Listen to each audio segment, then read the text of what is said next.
So Moad's physical building may be closed due to the mandatory shelter-in-place orders that we've been in for over a year that are soon ending.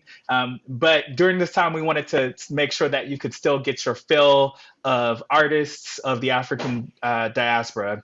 So currently, twice a month, please join my colleague Elena Gross and myself as we visit some of our favorite artists in their studios to see what they're currently working on and how their work has changed over the last year. It's a rare opportunity to hear from artists directly from their studios, and we follow all of our talks with an audience Q&A. So please, as questions come up for you, drop them in the Q&A. We'll get to those in the last 15 minutes of the conversation. Please also visit our website to see what artists we have coming up, and then you can also go back and screen previous episodes on Museum of the African Diaspora's Facebook page, as well as our YouTube page. The series was made possible by a generous donation by the Westridge Foundation. All of our MOAD members and viewers like you who generously donate each week. Thank you so much for your support. We couldn't do it without you. I'm going to read a few statements before I get to introducing my guest today. So first of all, MOAD stands in solidarity with Black Lives Matter. We honor and mourn the senseless murders of George Floyd, Ahmaud Arbery, Tony McDade, Breonna Taylor, and so many others who have lost their lives at the hands of police brutality and racial injustice, including those whose names we do not know. We want to acknowledge that MOAD's commitment to racial justice is ongoing, and as such, we will continue to say their names to hold space and honor these victims. Also, as many of us are settlers, immigrants, or descendants of those forcefully brought to this continent, our institutions were founded upon exclusions and erasures of the indigenous peoples whose lands we are located. It's with deep respect that MOAD acknowledges that our networks, our work, our people, and our servers are all on native lands, and we thank the indigenous peoples of the Bay Area who have stewarded this land throughout the generations. My guest today is Woody de Othello. He completed his MFA at the California College of the Arts in San Francisco in 2017. He received his BFA from Florida Atlantic University with a concentration in ceramics. In 2020, he completed a residency at the John Michael Kohler Center in Sheboygan, Wisconsin. Othello has exhibited widely in group exhibitions, including Front International, Cleveland Triennial in 2018, the 33rd, you're going to have to help me pronounce this one, the Biennial in Slovenia. How do you say that? Ljubljana. Ljubljana, thank you so much, in 2019, and Sleight of Hand at the Center for Craft in Asheville, North Carolina in 2020. In 2018, Othello's work was commissioned by the San Francisco Arts Commission to be permanently installed at the San Francisco International Terminal. Othello opened his first solo museum show at the San Jose Museum of Art in November 2019. Next up, his work will be on view in a group exhibition titled Hard Cover at the Fabric Workshop in Philadelphia, which opens April 2021. A solo exhibition at the John Michael Kohler Center in Sheboygan, Wisconsin in September 2021, and a solo exhibition at Jessica Silverman in October 2021. He is represented by Jessica Silverman in San Francisco and Karma in New York. Othello lives and works in Oakland, California. I should also say that today's talk is co-sponsored with Jessica Silverman Gallery, and we thank you so much, Jessica Silverman Gallery. Woody, how's it going? I'm doing pretty good. That was when you were reading the bio, I was like, man, I did all that. Like, it was a long list. I know, and you graduated with your MFA when? Let's just 2000 remind folks. 2017. Whew, you have been a busy, busy man since then. My goodness. Yeah, yeah, it doesn't seem like it, but yeah, I guess like reflecting on it, I one could say that. That's a huge amount of accomplishment in 4 years. I mean, not even 4 years. It's 2021. Like you're in year four. This is wild. Yeah, yeah. I'm Well, I'm impressed. I think it takes decades for a lot of artists to accomplish what you have in just this slightly more than 3 years. So, kudos to you. Um, Thank You, you. you've been giving us a little tour here, so can you tell us where you're at right now? Yeah, so I'm in my studio. My studio is actually in Richmond. It's like I don't know what the directions are, but it's like 30 minutes away from my house, so I do have to commute to get here. But this space is where I primarily make all of like my ceramic work. Yeah, I make all of my ceramic work here. So I guess I'll just like show you what I've been doing, like what I was doing before you guys, before I hopped onto Oh, here. So okay, I'm just okay. gonna I love turn it. the I'm here camera for it. around. And this is not glamorous work at all, but this is like a big ceramic no-no. I'm drilling holes into this so I could put this backing onto the ceramic. So this is actually going to get cold surface. And cold surface Ah, just means it's not going to get finished with glaze. So that just sits in there like that. And it's going to be a double seated kind of like bench situation.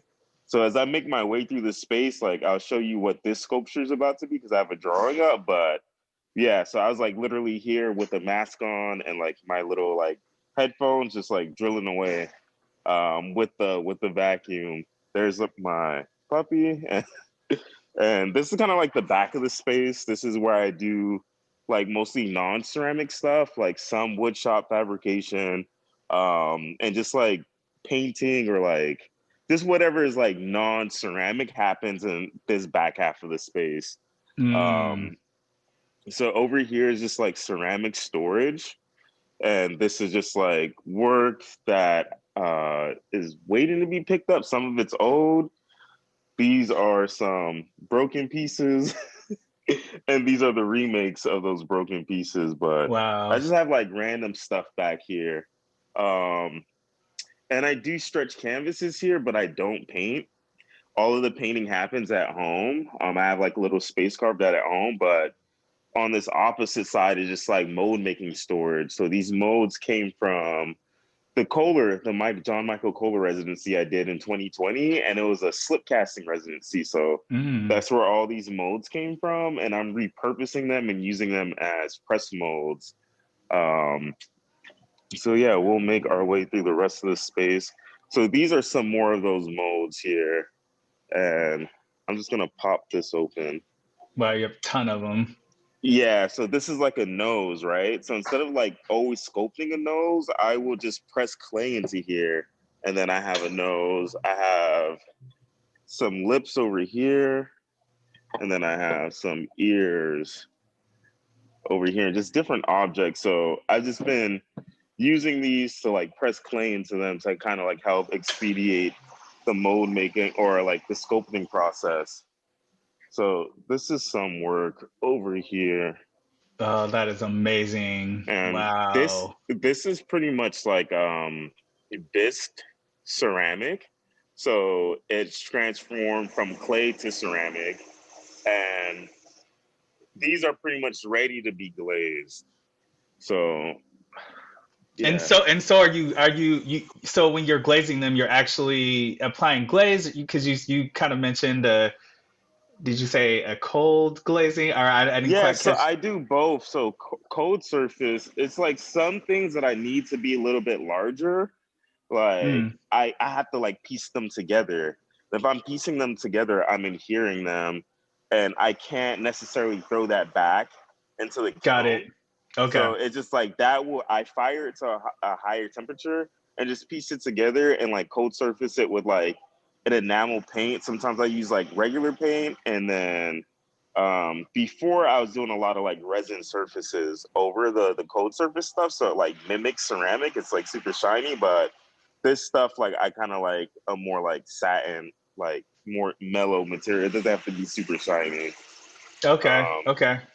And yeah. at the in a little bit when you were showing us kind of the double chair, you said you were drilling holes, and that's a big no-no with ceramics. Yeah, Can you at say a little least bit more about that? when I learned about when I first started making clay work, it's just like you just don't do that. Like, like I learned from like, I guess it was a little bit more of a like a traditionalist like undergrad program that I went to, where it's just like you can't paint on top of clay. Like clay must only have glaze on the surface, and there are a lot of Wow. people who kind of like have that mindset. but I definitely feel like I approach ceramics more like just like making sculpture. So it's just like I love the material and I love like the glaze and I love all that stuff, but like I'm not so married to like everything being like this like precise like thing. So yeah, and speaking of, you just reminded me to show you the drawing of what that sculpture is going to Oh be. yeah, yeah, yeah. So this is the drawing of that sculpture. So you could, it makes sense now because it's not in pieces, but it's like this two seated chair, and it's these two clock faces facing each other, and yeah, so that's what that's ultimately going to be. Um, I love but it. I love it. Thank you so much for sharing that with us. And as we kind of get into more of the interview portion of our talk today, I'm really curious. Um, you said there's rules to ceramics, that I guess you learned when you were in school, and you said it was more of a traditionalist model. What is it about breaking from the rules that because it seems like you break a lot of the rules, the traditionalist rules. I feel like when I was an undergrad, it definitely had more of that like attitude, and like I was definitely like more kind of like only looking at ceramics and interested in ceramics. But graduate school, like I went to a program CCA where like things were a little bit more flexible. So it's like all these different ways that you can kind of like approach the material, and I don't know, just like not. I feel like part of me just like I like to do the thing that doesn't necessarily make sense, you know. So it's just like I just want to see if it works or not. Most I of the love time, that. it doesn't work, and I'm just like, oh yeah, so that there's like a rule to that for a reason, you know. But like, I guess I'm like a little stubborn. I got to like see it for myself to see if it works out or not. I get that. And so, like, just even thinking about, if when you do a glaze. I mean, I've taken only one ceramic class ever, so I'm not an expert in any kind of way, but I do know that the glaze is basically like a glass, and so when you fire it, it's like you're coating the ceramic with kind of a glass that adds not only the color, but it also makes it makes the piece more water impermeable. So when you're not using a traditional glaze to cover a piece. I guess, like, what are some of the challenges that you face with that? I'm sure if you do like a traditional kind of paint, like, does it peel off and you have to do something So to keep it that's onto the what surface? that's why I seal it like with resin or like some type Mm, of like hard kind of like yeah, just like a hard like urethane or like resin material to kind of like seal the paint in, so it's a little bit more durable. Like, you know, the pieces that are finished with paint are mostly like it's mostly the ceramic stools. Like the actual like things that I put on top of like the stools and whatnot are always like glazed, but like the ceramic stool part, like sometimes I'll like paint it, or like if I'm like piecing it together to make add a little bit more height, I'll paint it. And like pretty much the only like challenge with that is just like the pieces probably shouldn't go outdoors, you know, like it got should it. just be Got it. like strictly indoors. But I mean, I don't do it often. I just have that skill set in my repertoire for when I'm trying to do something like how I'm doing. Because like those all the stools that I make, I don't have one being made now, but all of them I make upside down because like it's tricky to kind of like balance out the legs and like add the top on at the same time. So it's just like if I found a way to like build that right side up, I would just build it all as one piece. But Mm. the way that I'm doing it is like the way that I have the most success. So I'm just like going with that. Uh, I'm all here for that. Finding and discovering your own methods for how you go about the work. I've done a little bit of research on your story, so I understand that you're originally from Florida and came to the Bay Area as as kind of a ceramicist mecca, I guess, of sorts. And I think kind of the what struck me the most was is reading. Jessica Silverman's words about your work and about how, when she saw it, you're working with this material in such a unique fashion. You're kind of, as you said at the beginning, kind of breaking the rules and doing it in your own way and inventing as you kind of go along. What drew you to ceramics? And then, not only drew you to the material of ceramics, but to do it in such a way that you're inventing your own techniques. I mean, I'm not inventing my own techniques at all, but I think the thing that like drew me to ceramics was I just took an elective in undergrad. Like one of my roommate at the time was just like I was making all these kind of like figurative like characters and whatnot. And I was like painting and drawing a lot. And he was just like, yo, it would be cool if these things were like these characters were in like 3D. So I just like took a ceramics course as an elective and started trying to like transfer some of the stuff that I was like drawing into like sculpture. And something just kind of clicked like with the material, with like the way that it felt, like using my hands, like it's just like super active. And then I don't know, it's just like a challenging thing. It's like I really enjoy the challenge of sculpting and working with the material. I feel like ceramics is like a material, no matter how proficient you think you are, it'll always like find a way to humble you, like Good. always. So you always have to like kind of like check yourself. I love that. I love that. And, we're going to get to some of your work. And you also, as you mentioned, paint and you paint at home. What's when you're going back between the two materials, like when do you choose, that a piece should be about painting or a piece should be or created in painting or an idea painted out as opposed to ceramics? And how do you see those two things kind of speaking back and forth to each other? To be honest, I think it's just like some it's like mad Gemini energy. If I'm doing one thing, I gotta do something else. Like I love ceramics, but then I get tired of ceramics, so then I start painting, and then like I get tired of trying to paint, and then I do ceramics, or like I'm working on a sculpture, then it like spawns an idea of like something that'll work in a painting, or like the same thing vice versa, where like some of the things that I paint like are able to like I'm able to excavate them out and like they start making its way into the sculpture and the ceramic. But it's just something that like just feels like super like natural to like my process. It's just like I like having that duality, the Mm, three-dimensional and the two-dimensional. Like I feel like the painting is more immediate and it's quick and it's just like it comes along a lot quicker versus like the ceramics is like a slow process. So I just like having something, those two things to balance each other out.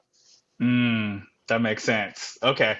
Okay. So you're not necessarily painting to kind of work out, a concept or an idea that you want to then translate to ceramics. You see them as these two, obviously you're the thing that connects them, but they're not necessarily connecting in service of the other. Yeah, I mean, I feel like the more and more I'm doing it, the more like the two is starting to make sense. Like I feel like, but yeah, just like the longer I'm doing it, like the paintings that I'm thinking about now and making now, like feel more kind of like more what's the word, more relative to the sculptural stuff. I feel like it does help me just like think about like installation and like think about Mm, space and think about color, like kind of like practicing or like working some of that stuff out in the painting helps me like figure out what the general palette of like a grouping of ceramics will be and whatnot. So they're like separate, but they work together. Like it's just like different like means of like exercising like the same kind of like thing. awesome. Awesome. Well, I'm going to show some images in just a second. But before I do that, my question, I'm the director of education. So I'm always thinking about, education and people's pathways. So I'm just really curious, what was your pathway to becoming an artist? What was that moment I mean, you went straight into, your bachelor's degree focused on art. So what was that moment for you that you knew that art was the path for you? I feel like I just like kind of always did it. Like in high school, I would make like t-shirts, like heat transfer t-shirts. I was like on the yearbook committee and I like helped design the yearbook. And I was a part of this club in high school called Entrepreneurship Club. And we had to like pretty much come up with our own business. And like we had to come up with like a whole model, like budgets and whatnot. And like my the thing that I came up with back then was like some type of like design situation. Like I was just trying to be like more. I was thinking more in terms of graphic design, and then I went into undergrad, like kind of like thinking I would do something like graphic design. But the school I went to, everything was like hands on, tactile. So when we did like 3D design and color theory, everything was hands on, and Mm. it was in the art department. So that's kind of like what got me more into like that world. And I took like a history of like contemporary art in undergrad, and like just seeing all that stuff like older like help paint the canvas. Like, oh, like you have like an applied way of like being creative, but then you could just straight up be an artist. And I think somewhere along the line in undergrad I was just like, all right, like I feel like if I could be an artist, like that's what I want to try and do. And it was just like one of those things where I don't even know if I had the vocabulary. I just remember when I started working with ceramics, I was just like, I'm just trying to do this as much as I can. So what do I need to do to like make this happen as much as possible? Nice, nice. I love it. I love it. That's a great pathway. And so it seems like you've always been creative, but not necessarily ceramics. Yeah, It was something that you discovered in undergrad. yeah, definitely, definitely. That's amazing. I'm gonna go ahead and I'm gonna share some images on my screen of all work that you're familiar with. Um, let's just see. Always takes me a couple seconds. All right, here we go. Turn this on. All right. And I think, when I see a piece like this, you can see it too on your screen, right? Yeah. Okay, awesome. Yeah, I think for me, when I see a piece like this, the first thing that pops up into my mind as an influence is the African American face jugs. And I'm sure hmm that's something you've heard before. um, can you kind of talk about influence? And this is for me, this was, my first introduction to your work was these type of very, very large. You can't, folks who haven't seen your work can't quite tell from the way it looks on the screen, but very, very monumental in scale. This is not a tiny vessel you could easily pick up. Yeah, this piece I made when I was in graduate school. It was called the title of the piece is called Faceless Face Jug. And yeah, I was definitely like influenced by Oh, like a lot of the face jugs, specifically David Drake and like the Edgeville, South Carolina. Like I learned about that at that time period. And it's just like just to be able to see stuff that like black people made. Like of mm, course it would have like a huge influence. I feel like this was like kind of like I don't want to say like humor, but like a play on like the kind of like the idea of like just like having something that's faceless, like making a face jug, but like removing the face from it. mm. I love it, and we can see in the details with the ear. There's something going on. What's the kind of magenta that I see coming through? Yeah, with the way that this piece is glazed, it's just like there's like slightly different variations of like a dark blue glaze just like layered on top of itself to kind of get this effect. I couldn't tell you how I glazed it because I made that like 3 years ago, but I hope nobody asked me to kind of like recreate that again because like I have no clue what I was on. I feel like graduate school, you're just like always reacting, and like this was definitely a reactionary piece. Like I didn't even realize what I had made until like a couple years later when I like look at back at like my practice and like things that have like kind of like defined what I'm doing now. I feel like this piece is definitely one of those pieces that is like a more defined aspect of what I'm making. And there's so many different variations of like this sculpture that I've made that am making now, and just like are a continuation of kind of like that train of thought. That's awesome. I mean, it's a gorgeous piece, and I love how there's little spaces for you to investigate as the viewer, and not and also thinking about what the piece might represent. I'm absolutely in love with it. Kind of moving on to another piece. And I think I tried to place some of these in um, within sequential order. I may have misstepped on a few of them. um, but yeah, can you kind of walk us through this piece? Yeah, so it is in sequential order because I made the previous one like around the same time period, and it was like to me, I was just like trying to make a piece where like the two vessels were kind of like breathing into each other. I feel like the way that it's like placed on the stool too is like very precarious because like the stool is at an angle, so it's like they could kind of like slide off, but there's like a weird kind of like not even weird, but that precarious, that like gentleness. I think that's like being communicated in the sculpture. Mm.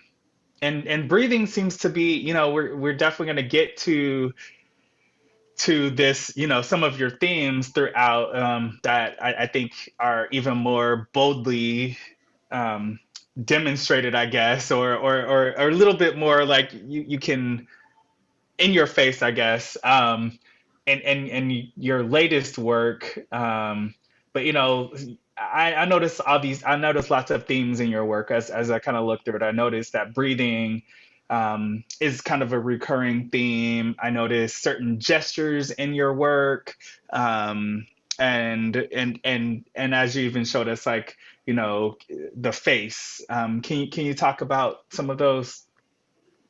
I feel like yeah, there are definitely things that I kind of like always refer back to, like the clocks like are like a recurring motif. Like they're Mm, just like an interesting object. I like how they're like anthropomorphized too, because like a clock has a face. Like so it's like it's thinking about like humanness, in a way.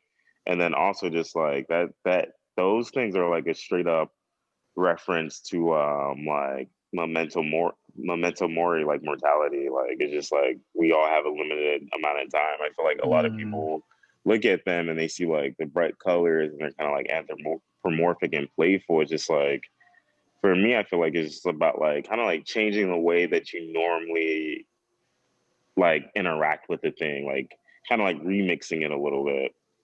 um Again, this piece here I made for Bay Area Now. I think that was like Mm. 2018, and I really wanted to like make a piece where like it was like invoking more of the senses. So like this piece has like these candles that are like in memoriam, but also there's like lavender, eucalyptus, like in the candle. So Oh wow. essentially, when it's like lit, like and you're like breathing in and interacting with the piece, like it's supposed to have like this kind of like calming, like soothing, like relaxing effect to it. That's amazing. I had no idea. That's incredible. So you can actually light these. Yeah, yeah. Wow. And then, then going back to this, again to think of gesture, 2018, obviously I know some folks are gonna think Wakanda, but I also see, this gesture that at least in my mind, the way that I view it, makes me also think of some traditional African, West African in particular, sculptures. Hmm. You know um, is what's your intent with this? I also think about breathing, the hands placed over the chest, over the lungs, over the heart.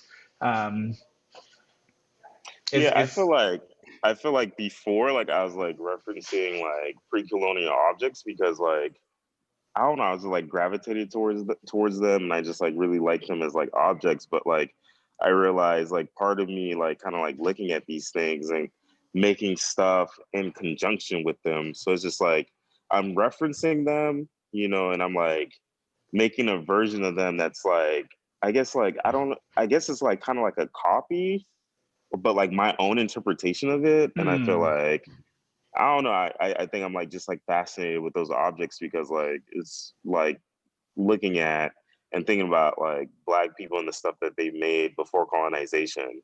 So it just seems like a little bit more like bright and a little bit more like optimistic than like this like post-colonial like rhetoric that we find ourselves in right now. Oh wow, that's amazing.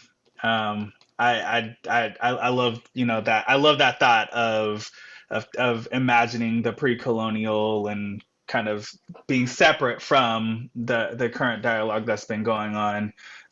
Is do you know is that something that also drew you to the material of ceramics? I feel like on just like on a spiritual plane and like whatever whoever my spiritual guides are, my ancestors, like that's probably a part of it, just like helping me guide me towards the material and just I don't know, like trying to like yeah, just like trying to connect with something outside of myself. Hmm. Awesome. And there's this ever-present question that kind of goes on, and I know artists are. I'm sure you've heard this one before, and it's probably kind of like, okay, tired of talking about this, but I do want to hear your thoughts about the connections between craft and fine art, and because I think in so many ways your works with these candles that do have a function could be construed as falling into the realm of craft. However, the way that you're using it, the way that you're contextualizing it, then places it in the fine art context. And so I don't know if this is something that you think about or if it's something that you're plagued with because of other people wanting to have this dialogue. But can you talk about your relationships and your thoughts between craft versus fine art? I mean, to me, craft. The only thing that craft means to me is something that it was like made with like care and like skill and like like love and intention, right? So like I don't take offense to like craft. I don't take offense to like things being like craft oriented. Like it just means that like I don't know. I feel like there is a craft in anything that you do. There's a craft in Mm, cooking. There's a craft in like the way that you like exercise. There's a craft in like the way you put your like outfits together. So it's just like that distinction to me, I don't really like think about too much. awesome, And awesome. I just want to make sure that the thing that I made is just like put together in a way that's just like, yo, okay, like homeboy knows what he's doing. Like he could build something out of clay. And in terms of like ceramic, you need craft because like if you don't have it, you're gonna stuff is gonna blow up. It's not gonna like make it through the kiln cycle. So Nice, nice, nice. I love it. Yeah, I think that conversation is also starting to drift away, and I'm excited to see it drift away, and I'm excited to see the line vanish or get completely blurred. Uh-oh, did I just lose you? um Uh-oh. sorry about that. Oh no, it's okay. It's okay. So yeah, I'm gonna kind of move on and look at some of these installations. And I think one of the fascinating things about your work also is seeing it in space and seeing them organized together. And I'm pretty sure that the piece in the center is the very first piece of yours that I personally saw, and I love it. Um, Yeah, yeah. I feel like, just thinking about sculpture, like one, I make everything on like a lazy Susan or a turntable. So I'm always like thinking about space, thinking about like walking around the piece, thinking about stuff in like a 360. And I feel like I don't know, just like also with like just like approaching like installation and the way that the work is presented, like, you know, you're able to go into like, you know, museums or like gallery spaces and just like have more agency over like the context of the work. And that's like, I feel like that's simply what I'm trying to do. I also like the different kind of like questions that start to happen when you start thinking about like the entirety of a space. So with this show in San Jose, like I had decided early on that I wanted to like paint the walls or like paint the entire space this color. And then Okay, okay. that knowing that I wanted to paint the space this color then like influenced the way that I thought about like glazing the pieces, you know. So it's just like that was just like a nice little like formal challenge in and of itself. So it's just like I didn't want the sculpture or the ceramics to get lost in the show. So the palette for this one was a lot brighter. Mm, okay, okay. Yeah. And you know, and then what's the relationship with the stool? And It, the stool is okay. the same thing. So it's just like trying to have as much agency as possible. So it's just like there's something that kept happening to my work when I was in undergrad when like I would really like it when I was like making it. I would like the glaze and then like I would put it on a pedestal in a white space. And like the energy of like the space just absorbed whatever I was trying to communicate with like the ceramics. So I feel like in undergrad, or I mean in graduate school, I was like always like kind of like thinking about that and like working in like installation like in undergrad and like a little bit after like finishing undergrad and in graduate school somebody had I was supposed to be making props for like a play. So I started Hmm. making all of these chairs or whatnot, right? So I had like these chairs just like there. For some reason, they wanted ceramic chairs. I was like, this doesn't make any sense at all. So I guess like to make a long story short, the play didn't end up happening. I had these ceramic stools. That first piece that you pulled up in the slideshow, faceless face jug. I remember making that, and like I had one of the chairs in my studio, and like I was like looking at the width of like I was looking at the width of this piece and I was like looking at the width of the stool. I was just like, no way. Like, I feel like these two would be a perfect like fit. They're just like close enough in size. And then I put them together and I was just like, I really like the energy of the piece. And I've just been making the stools ever since. Wow, that is an incredible story. I love it. I love it. You know, they do look like they were meant to go together, and by all means, they are. I love hearing that story, and I definitely want to know more about why they envisioned ceramic stools. Yeah, it But yeah, happened what an completely on awesome accident. yeah, what an Completely on awesome accident. opportunity, you know, for you to bring this into your work. And I agree. I feel like the pieces would not have that same energy. They wouldn't have the same feeling if they were just on the standard, you know, white pedestals. The connection between the two is incredible. And wow, thanks for sharing that. I also want to go into some of your paintings because I think you know that's something that's new for me. I for some reason I knew really about your ceramic sculptures, and I think that's probably what you're most well known for. These paintings are fascinating, and so I'm definitely really interested to know, you know, your thinking when you're creating these. And again, I want to go into gesture. I feel like there's this gesture that happens, you know, faces are covered, mouths are covered, there's this breathing that's happening, or this lack of breathing.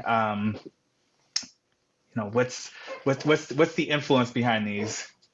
I mean, I feel like a lot of that stuff I'm still like trying to sort through. I think like some of it is just like some type of like self preservation, you know, right? Just like saving your breath is just like You know, it's just like you could complain or be talking about something or like saving your breath and just like doing what you need to get done.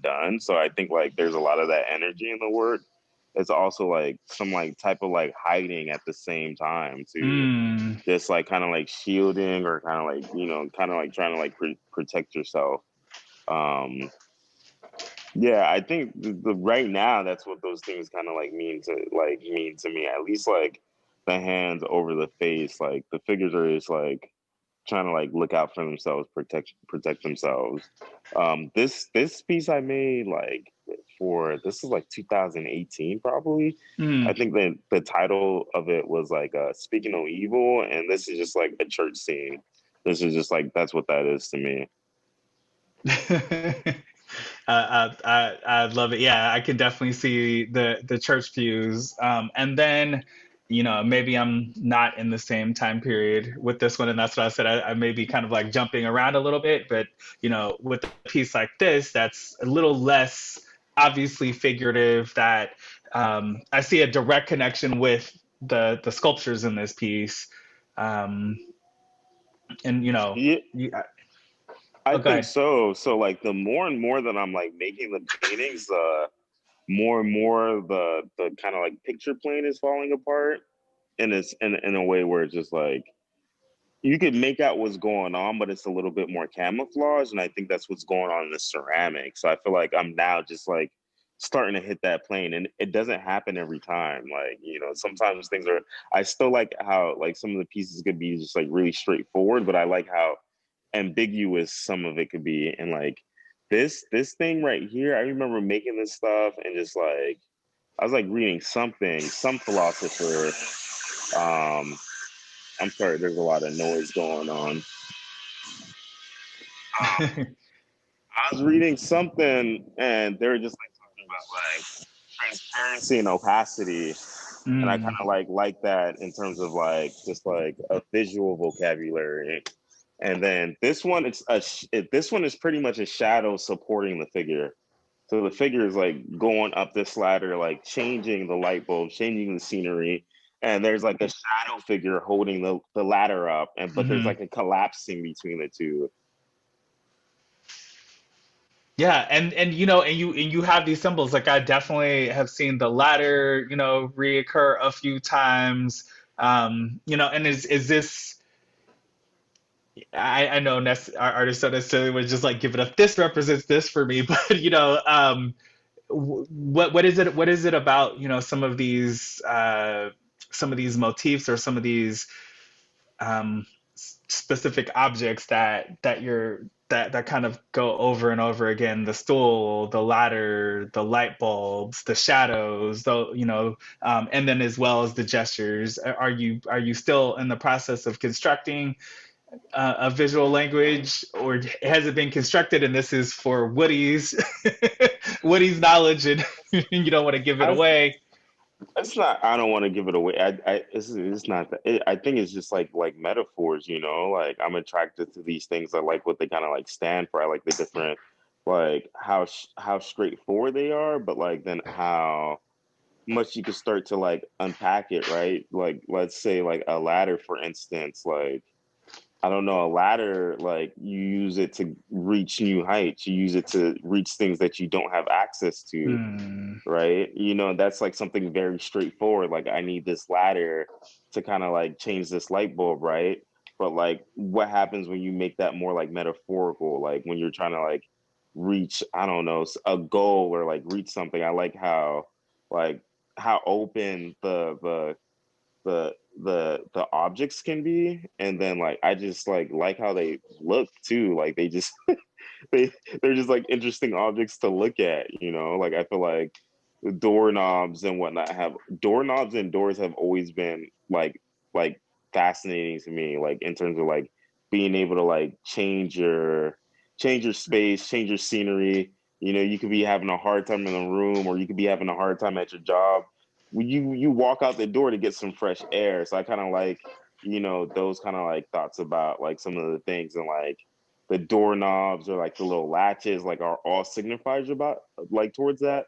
But then they're also like signifiers to like access, right? Like at some doors Hmm. you have access to, at some doors you don't have access to. So it's a way to kind of like just talk about like my experiences, but like not be so like overt. It's just like a little bit more kind of like laid back or just like not so like strong coming, you know. Hmm. Okay, I will never ever look at a doorknob the same way. I've got to say, I've never, I love that. I love that about your work. The focus on a simple object that we all use every single day, but don't think about like I've never thought about a doorknob in that way.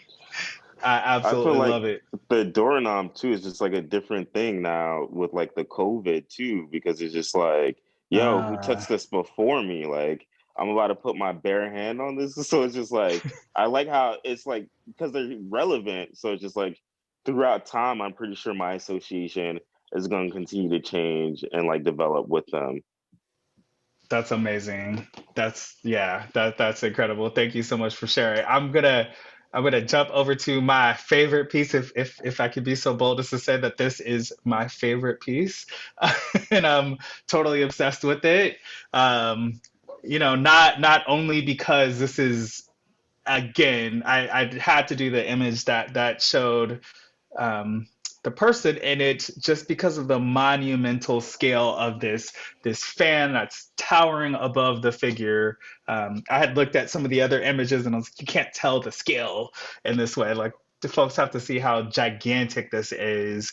Um, and I'm obsessed with plants, so this connection with plants along with the piece, and seeing the entire installation of it just. Yeah, the plants are like new because I did a show in October where like one of the sculptures had a plant, and then like now like a lot of the drawings and paintings that I'm doing like have like plants and like foliage, and like I'm becoming more increasingly like involved with just like taking care of plants, and I just like again like love the analogy behind between them because it's just like there's like a level of care, there's a level of like attention, there's a level of like growth, like my plants have made me more aware of what's going on in my environment, right? So it's just like the seasons change, like I got to move some stuff around if it's Mhm. summertime and they're getting too much sun, they're starting to cook. So I like the way that like having the plants incorporated in the work is just like this like lively thing.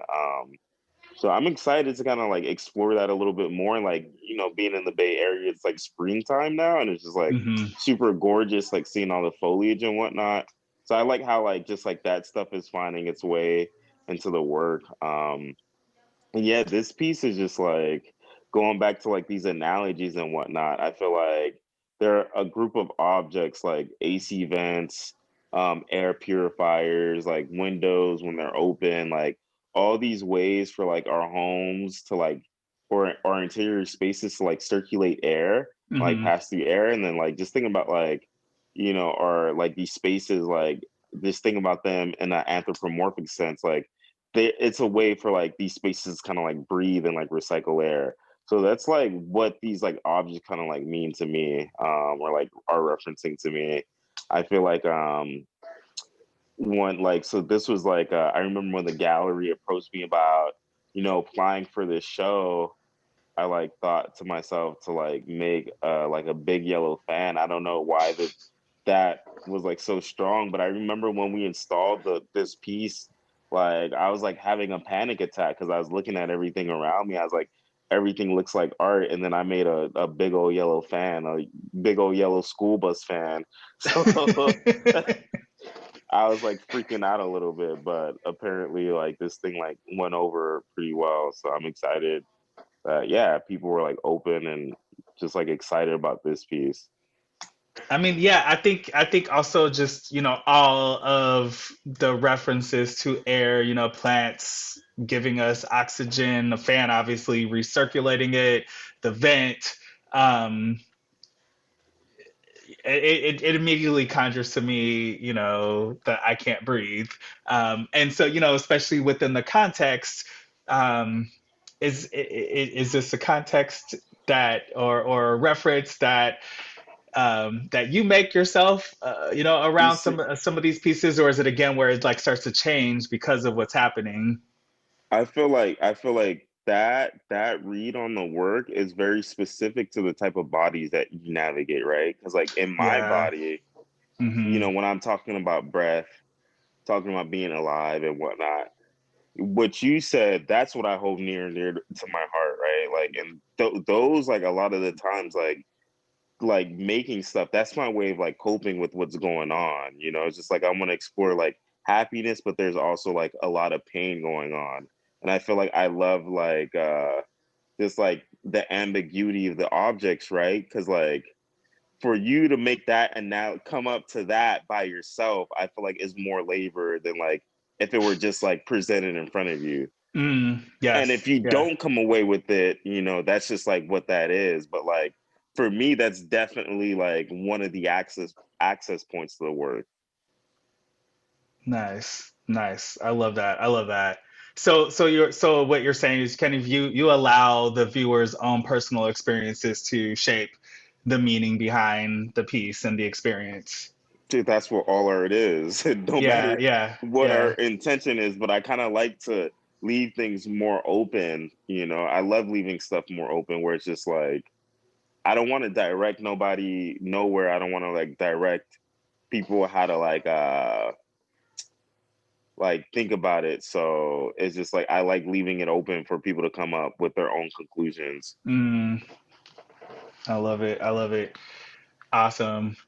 Um, and I think that becomes really important for a piece like this one, where it occupies a very, very public space. I think someone going to an art fair, someone going to a gallery or a museum, they're seeking a specific experience, right? And when you have a piece at the international terminal of an airport, not everyone is necessarily seeking, um, to have a thought-provoking experience with art at the time. But however, when you've got this time passing by and you come, and you pass a piece like this by, you are faced with that. And so, are those was that a consideration when you created this piece that is at the San Francisco airport? I feel like that's just like always a consideration for me. Like just like leaving the trying to make things as like open and nuanced as possible. So it's just like it doesn't matter if you're like 5 years old, like looking at the piece, or if you're like 65 looking at the piece. There's like a point of entry and like for you to make your own associations about it.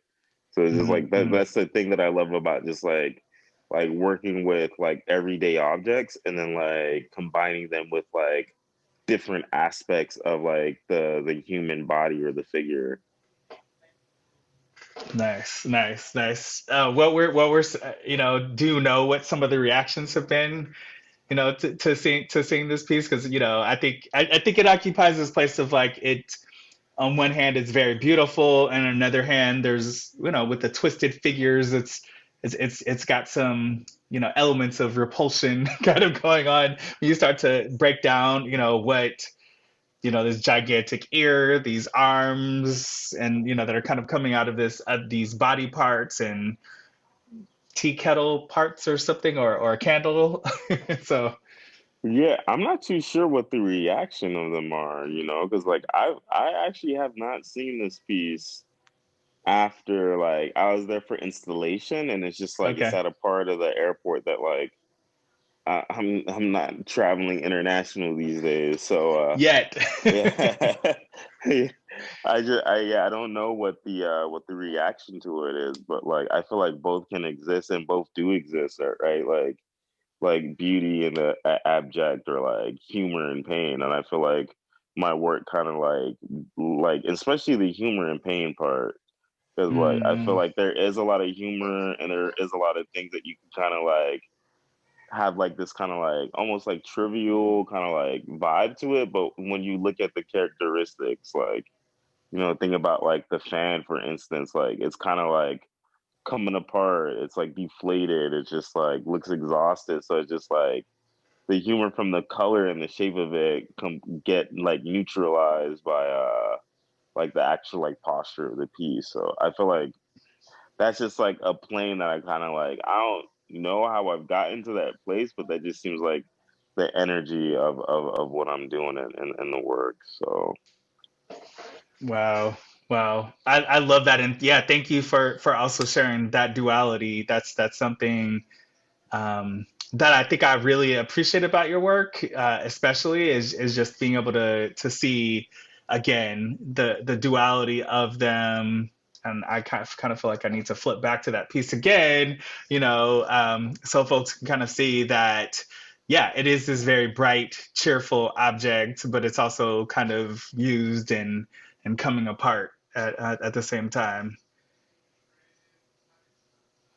So I also want to, kind of focus on the aspect of installation because I do find that extremely important when looking at your work. I think that the aspect of, you know, we can look at these individual objects, but then when we start to see them all together occupying a space, we get a different story. And so, when you're conceiving of a show, for example, are you holding all that together? I know there are so many different ways that artists operate where sometimes, you know, everything just happens to come together at the gallery and you're like, I'm thinking these, I'm focusing on a certain aspect of my work. And then there's other artists that really are examining the space and imagining, how the objects are going to exist within the space altogether, before they go into the creative process. So,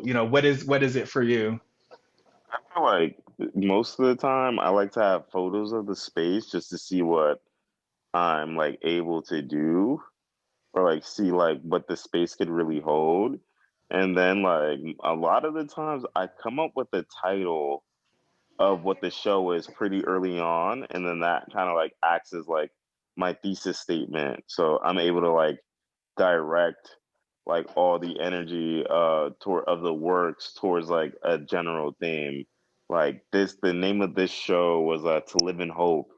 So it's just like all the sculptures in this show kind of had like some type of like obstacle or something that was like almost like self-defeating, right? Like there are Mm, all these like hand gestures that are like most of the time like optimistic or hopeful, but they're kind of like slouched down in these kind of like complicit like gestures like on a pillow or just like resting on the side of a chair.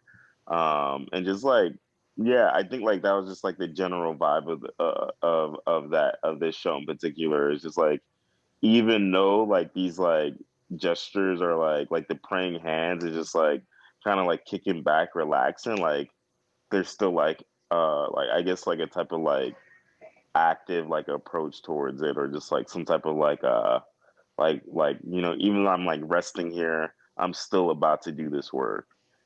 okay, okay, all right. I love that. And is this pillow ceramic also?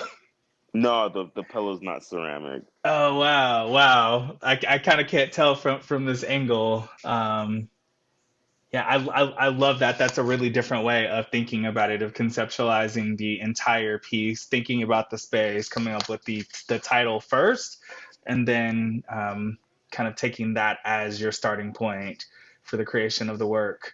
Um, I've got a couple more pieces here. I want to invite the audience members to please drop questions into the Q&A, so that we can get to those in just a few moments. And yeah, I think I have like two more pieces here. And so this is all for sure me, with not only things that were you sent over, but also things that are just like really fascinating to me. I love the idea of the clock. Um, and the element of time. I love the telephones. Oh, one of the pieces that I meant to show also was the telephone with the tongue, as they handle the old school telephone. And I think I forgot to leave that in the slide deck. um, but again, I think kind of for me it's thinking about these symbols and what they represent, and also kind of your treatment. This piece seems like a huge departure from the face or faceless jugs or the gigantic heads. It's I also really see that connection between what you're doing with the painting, and this Yeah, piece. just like introducing the figure a little bit more.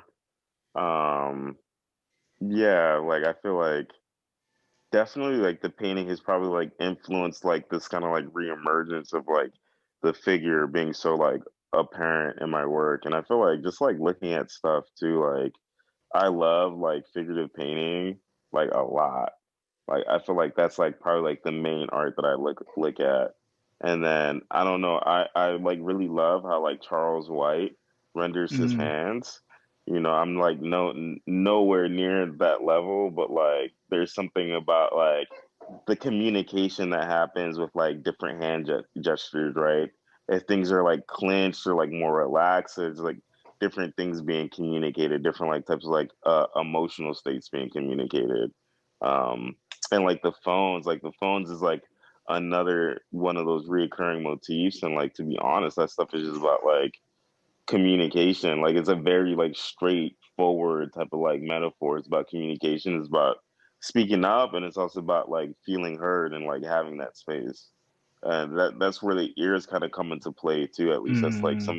some of my thinking with that stuff. You know, just like and like then it's just like I'm able to kind of like look at what's going on around me and kind of like make these like broad statements and like not like really need to be so specific. For sure, for sure. And so many, just even as we kind of talk about the motifs and the reoccurring kind of themes that come up, it's just striking me also that everything that you render is analog. Like there's not a cell phone, there's not a digital clock, um, there's there's not an escalator in there. Is there kind of a significance to, these more analog or old Mm, school and um, styles, like, not why the old school telephone? not like it's not an active like thing. Like I feel like I kind of like just like naturally render those objects, and I don't know whatever like cultural thing is like going on that's making me do that. Like if I want to like be like give an answer, this is not really an answer, but like I guess like just like kind of like analyzing what's going on. Like all of the objects are like obsolete. You know, it's just like they're still kind of like here, but then they're like these different versions, and like you would think like soon enough in time like they'll be completely obsolete, but we'll have Hmm. something else in place that kind of like signifies the thing. So, Yeah, but yeah. that's that's not like an intention that I'm like actively carrying out, but like if I had to guess what I'm doing or like make some sense out of like why I'm referencing those things, like that would have to be kind of my general thing, like this like thinking about like these overall kind of like existential kind of like feelings and ideas of like memento mori and like passing on and like Mm. are we leaving this thing better off than how we left it, so Wow, wow. It also strikes me, like, I think you and I have an age difference, and wherein I grew up in a house that had the old rotary telephones, in it, and I imagine you probably didn't have rotary telephones growing up, so there's also that connection, and I think when I first saw some of your works with these in it, I imagined you to be older. So, I'll also, like, do you think that maybe you're kind of like playing with some of these like past generation kinds of things? like I'm not too sure. Like I don't think I've like made a like a rotary phone. Like I know I've made a lot of just like straight up like button push dial phones. Like Uh-huh, uh-huh. and those are stuff that I grew up with. Like if I had to think like a lot of this stuff might be like things that like my parents might have had, So I don't know if I'm Okay. like going at any further back, but yeah, like that's something that I always get asked about, and like just to be like quite frank, I don't have like a specific reason, like other than like an aesthetic decision. Like Mm. when I'm like thinking about making something, I'm just like, oh, this type of phone would look nice with like what I'm doing. Yeah, I mean, I love it. I think it would also, the form of it would it adds a layer to it. Whereas if you're, a cell phone, just a square, which is probably not as Yeah, wouldn't be as interesting on exactly. the screen. Exactly. Yeah, that's awesome. Just something, that just struck me at this moment. And I love the glaze on this. It's gorgeous. The last piece that I have is arguably my other absolute favorite, and I think this is one of your newer pieces as well. Um, Yeah, this just left the studio like a couple weeks ago. So I can't even remember what the title of it was, but this is definitely like a quarantine piece, like referencing quarantine, just being like locked down, stuck in place, just with nothing to do. But again, but again, I feel like all the ideas are kind of like compounding on top of itself, right? Because like this lock form is kind of a derivative of like what I was saying with the door and like access and opportunity and all that stuff. So I feel like all that stuff's in there. hmm. Yeah, and I mean, I think also, the metallic finish on that is just gorgeous. It's also reflective in certain kinds of ways. I could imagine um, that, you can see your own reflection if you're standing close enough to that Yes, piece. that So it's a distorted reflection, but you can definitely see your body like moving around the piece and like the way that the light hits it and the color really like shifts. Like this thing really picks up a lot of the local color around it. mm, awesome, awesome. And and then I've also seen this form of a pedestal and kind of pop up in your work.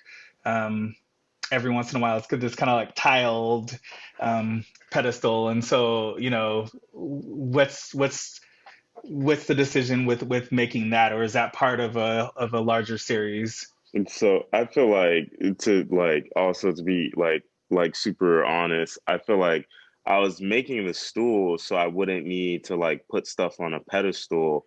And then I started making the stools, and then some places will put the stools on a riser, which is still a Oh, form of which is still a form of the pedestal to me. And I'm like, my logic is like, all right, if you're gonna put it on a riser anyway, let me at least like have some control of what the riser looks like.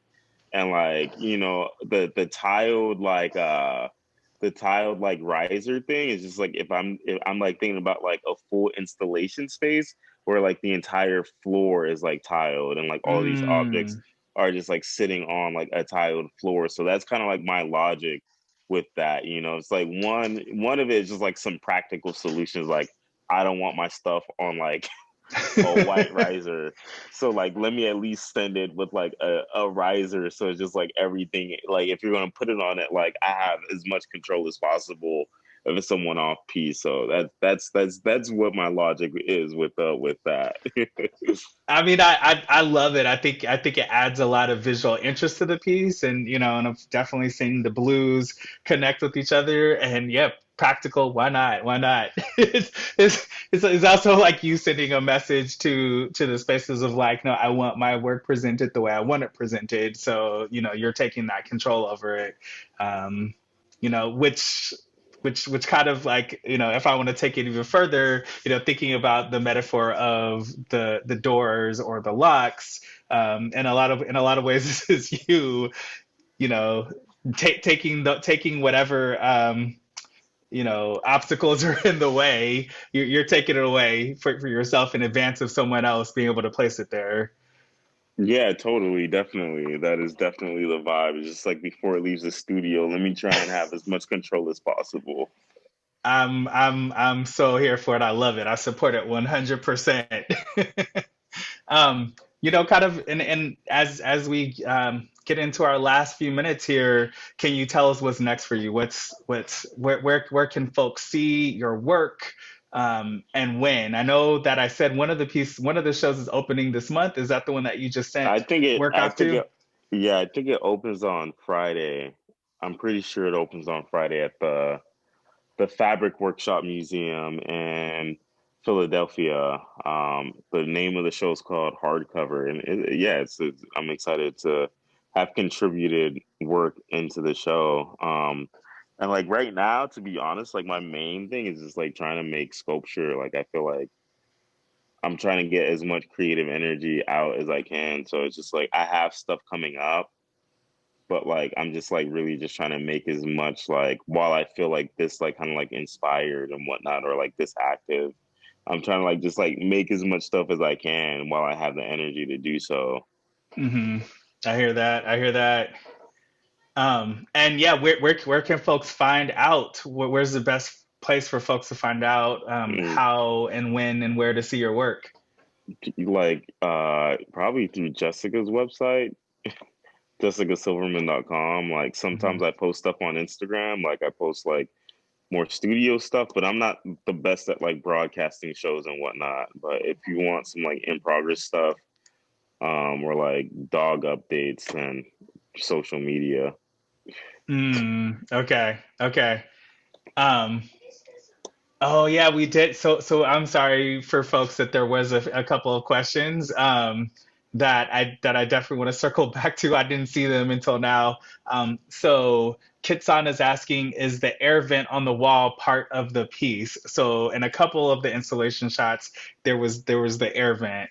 Um, Yeah, those are just like ways of engaging like installation in space. So just like having like these little like nuggets that like is like, is that a work or is that like a part of the architecture? And then you look at it and it's like, oh, it's actually like a piece of work. So I kind of like how like some of the stuff could almost be like forgotten or like unseen, you know? yeah, I think in particular the installation at the San Jose Museum of Art where it's up high, but I guess I took it for granted because there was a spotlight on it, and I'm like, of course it's part of the artwork if there's a spotlight on it. But Yeah, yeah, I just wonder how many people walked into that space and took it for granted because it's just something we're used to seeing. yeah, yeah. I kind of like that like double take thing that happens. So Kay on Facebook says, since you are so particular about how your work is shown in a gallery, how do you feel about your work that is privately owned?